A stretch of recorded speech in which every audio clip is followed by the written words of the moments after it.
let's play a game.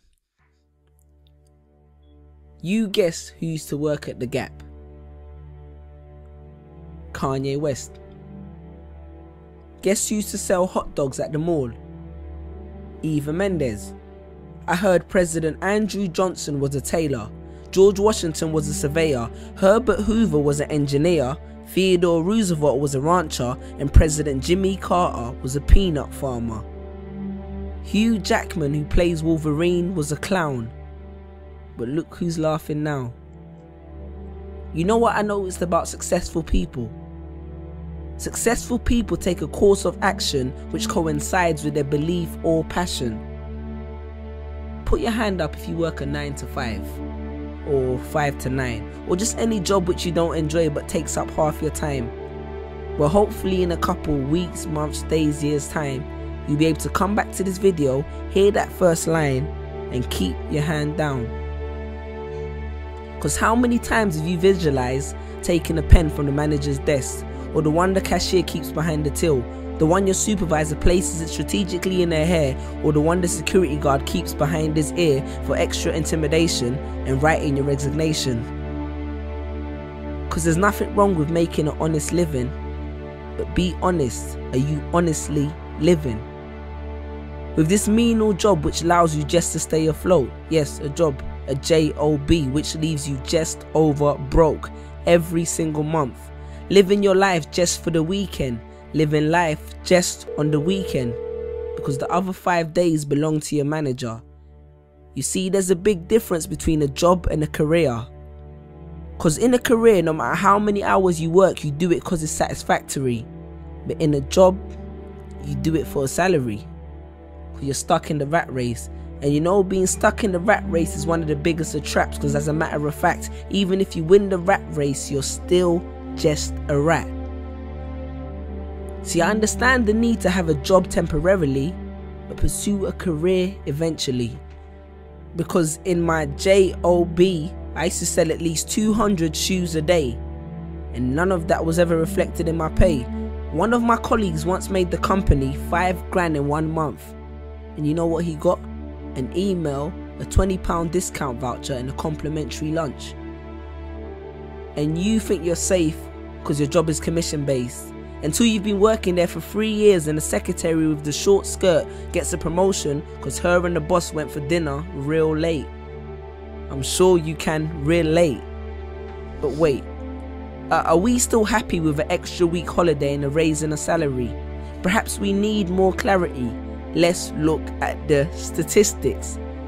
Because the Industrial Revolution was beneficial technologically, but it coerced a lot of people into factories for ridiculous salaries to benefit their families, and that shaped people's mentalities exponentially, and essentially it became the norm to work for someone else by the turn of the century. And I could have regurgitated facts and figures to support this, but I choose not to boast. Plus that would give them nothing to write about in the Huffington Post. Now in 3 years I've had 6 jobs, and that made me think that long term I could never be happy working one of these jobs. And I used to have a rich uncle called Steve, and they say that apple don't fall far from the tree, so maybe subconsciously I was trying to get one of Steve's jobs. I understand more than anyone that a job allows you to pay the bills, make ends meet and survive. But that's exactly what it is, surviving, not living. I hope you're aware of the difference. It's like when you hear but don't listen. Because you can hear good advice, but if you don't heed it, it does no benefit to your system. The same way only knowledge with application is wisdom. I hope you're creating the distinction. Sean Corey Carter said it best. 9 to 5 is how you survive, and I'm not trying to survive. So he strived hard for his dream, and look where it took him. So bear that in mind next time you drive past that arena in Brooklyn. But then again, survival is the only trait that every human being has in common. And do not take this as a reason to quit your job, go back home and stare at a computer screen, because a government check plus idleness does not equal success. Success will not fall in your lap. In my family we have a saying. It says, if you really want to grow trees, pray for rain, but don't neglect to water your seeds. Chase your dreams. Because I wrote this on the back of a pay slip on a late shift, a grave shift of slave ship for makeshift wages. Google the term corporate sharecropping and you understand what I'm talking about.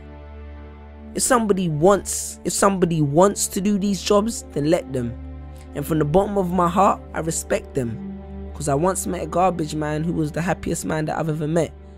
But don't become a slave to a paycheck. Because a job is a safe net. The condom which the system uses to screw you, and none of us would be here if everyone practiced safe sex. Stand tall. And if you're not sure if you're building someone else's dream, maybe this will help. Jerry Giles said, "You will recognize your own path when you come upon it, because you will suddenly have all the energy and imagination you will ever need."